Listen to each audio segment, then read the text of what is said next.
Well, how'd you like to get a set of Bose speakers for your iPhone? Yeah, but at a reasonable price. Well, here's a guy doing it, and he's doing it on the internet with a crowdfunding campaign. And you know, the guy doesn't really need the money. He's pretty wealthy because he had other ventures that he was partners in and started and things like that. So he is pretty well off. But see, crowdfunding programs that are there really for new people. The rich people are saying, hey, this is something I could use for any kind of idea because it gives you marketing help. It broadcasts about your idea before you make the big investment of creating an inventory of all this stuff and trying to find distributorships. So if you find out that there's a market, people put up their money, and doing market studies is crazy anymore. I mean, market studies aren't real. You go out and ask people a question, hey, would you buy this if it was green and cost $100? And people say yes or no. Who the hell knows? Focus groups, same way. They're not putting up hard-earned cash, And that's why when you have a place that people put up hard-earned cash for your product before you have it, man, then you really know it sells. There's no other way, I think, to understand, anything, if it's going to work or not, than to actually do it. And now you have a way to do it that costs you nothing to do it. And that's why everybody says, oh, I think this will sell, I think that one's sell. They don't know. They're all guessing. There's no way to know until you put it out there, find customers, and ask them for money. And the only way you know if it will sell or not is if people give you money. But if you don't have a product yet, how are you going to find out, right? So that's why we used to do market studies and go to experts. And that's why they don't know. They're all guessing. Sure, maybe their guess is better or worse than anybody else, but who the heck knows that? You're guessing about their guess. So the one real way to know is to ask people for money. Here's the product. You show them a picture, whatever. Hey, when I get this product made, I'll send you one. People are putting up money like that. And that's the sure way to know that your idea is sellable. I mean, it reminds me of when I used to do ads on TV. I'd show them to my friends and things like that. They tell me what's wrong with the ad and things like that, and I make changes. Then I realized they never bought anything from TV. The only way for me to really know if an ad works on TV is to put it on TV and ask for people's money. And sometimes I'd even use the crowdfunding method. I wouldn't have the product yet. I want to see how well it's sold. So I could put the ad on and just not cash the checks, but to see if really people put up money for it. See, because then I'm sure that it's a sellable product. Before it's just some so-called wise person or something, but they don't know. They're guessing. The world is so big, so complicated. You never know the ifs, ands, or buts about anything until you do it. So don't ever do any studies about anything. Just do as much research as you can to get the best idea, that you think is possible, and then see if people will buy. And if they don't, then you ask why. But don't ask why if they're not putting up money anyway, because their answer doesn't matter. So watch this interview and learn more about that. Okay, well, Ken Oyoung, right? Did I pronounce it pretty closely?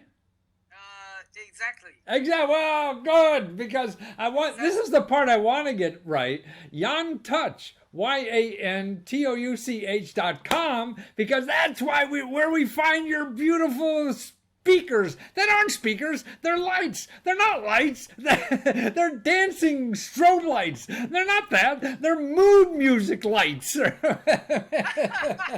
everything, aren't they?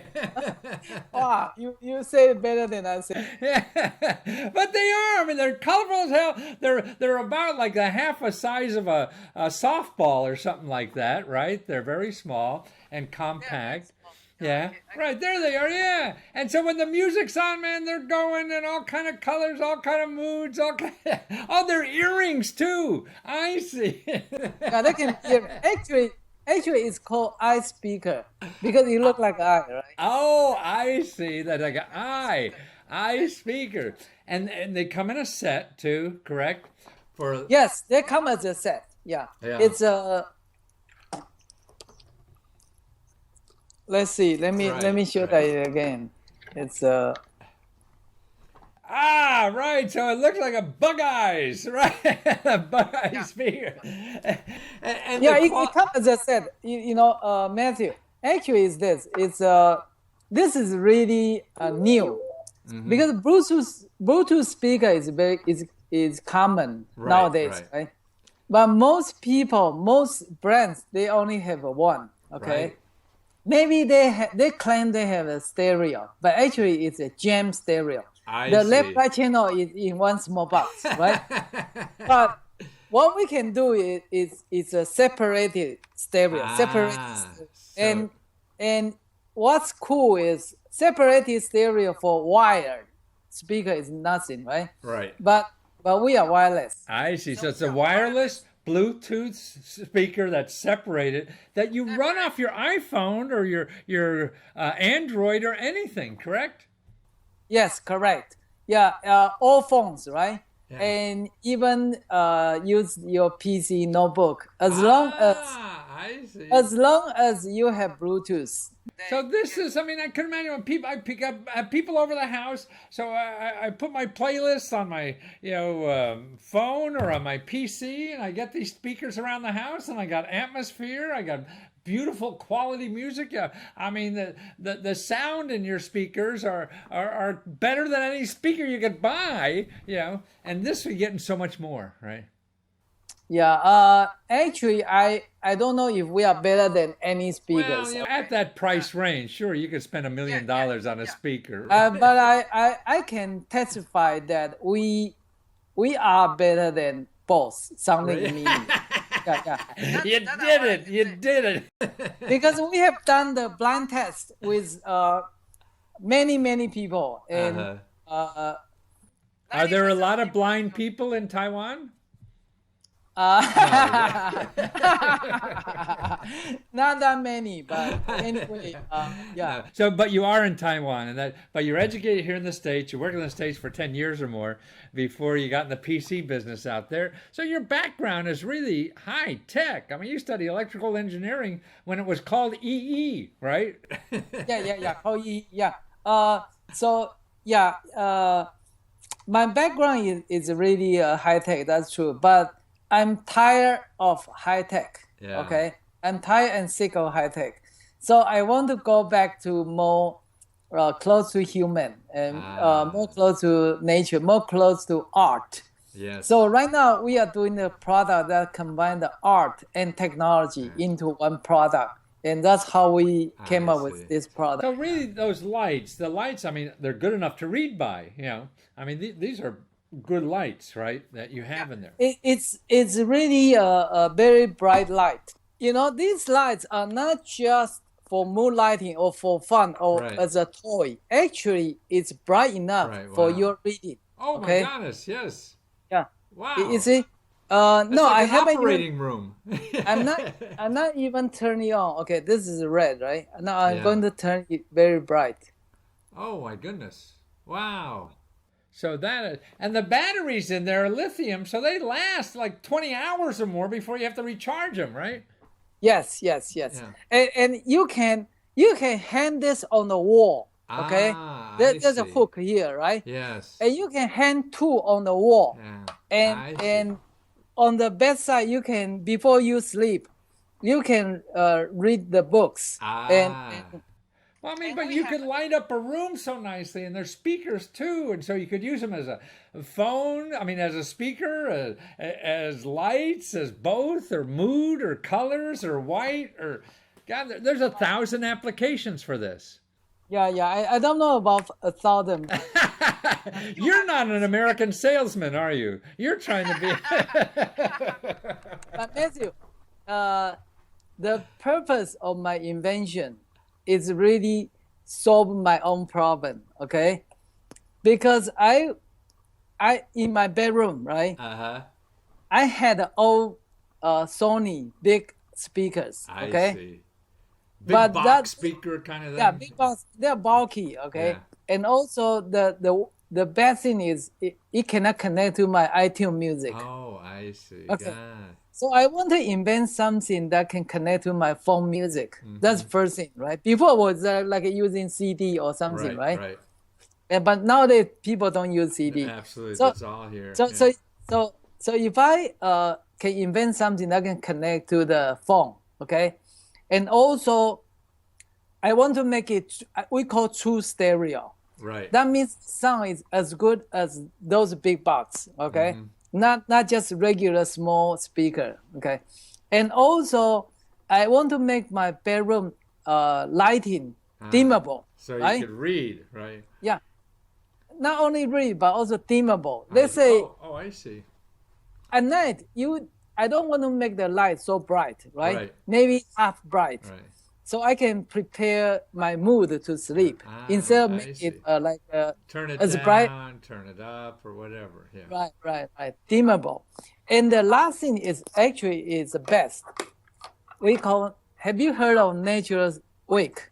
Natural wake. Mean like put you to sleep, or what? Okay, natural wake is a new concept. Before, let's say you have alarm clock, right? To wake you up. Oh, nature way. I see what you mean. Yes, okay. yeah. The conventional way is using your phone or Right. using alarm clock, use a song to wake you up. Right. But instead, the natural wake is using the light to wake you up. So it's like the sun raising, Exactly. and then you wake up because your body thinks it's sunrise. Got to get up. And nobody's yelling in your ear like a salesman, right? Yeah. Exactly. Just like if you were on Sunday, right? Right. And you don't have to rush to the work. Right. So you don't set the alarm clock, but you will still naturally wake up. But what make you wake up is the sun. It's the sunlight. Right. Okay. Right. So what we do is use our lighting to gradually wake you up. Wow. Let's say if you want to wake up at 7, right? Right. You set the alarm clock at 7. 30 minutes before 7, which is 6:30, the light will gradually light up. No kidding. Wow. No, gradually light up. Okay. Although your eyelid is closed, right? Actual light can go through. Right. And go to your brain. Okay. It brings you from the deep sleep to shallow sleep, and you gradually wake up. And actually, before 7 o'clock, you already awake. Naturally. Wow. Oh, that's terrific. So I think that should be the first thing we talk about. That's almost 1,000 things. And of course, with the natural wake, we have another thing. Is opposite thing is called natural sleep. So it goes down. You see, I heard many Americans have a problem of falling asleep, right? And I think in your audience, there are many people had that problem. Even my wife has the same problem. Okay, she always complains that she couldn't fall asleep. Okay, so natural sleep works like this way. It's just opposite. Ancient people or farmers, right? They never had a fall asleep problem because they follow the sun cycle.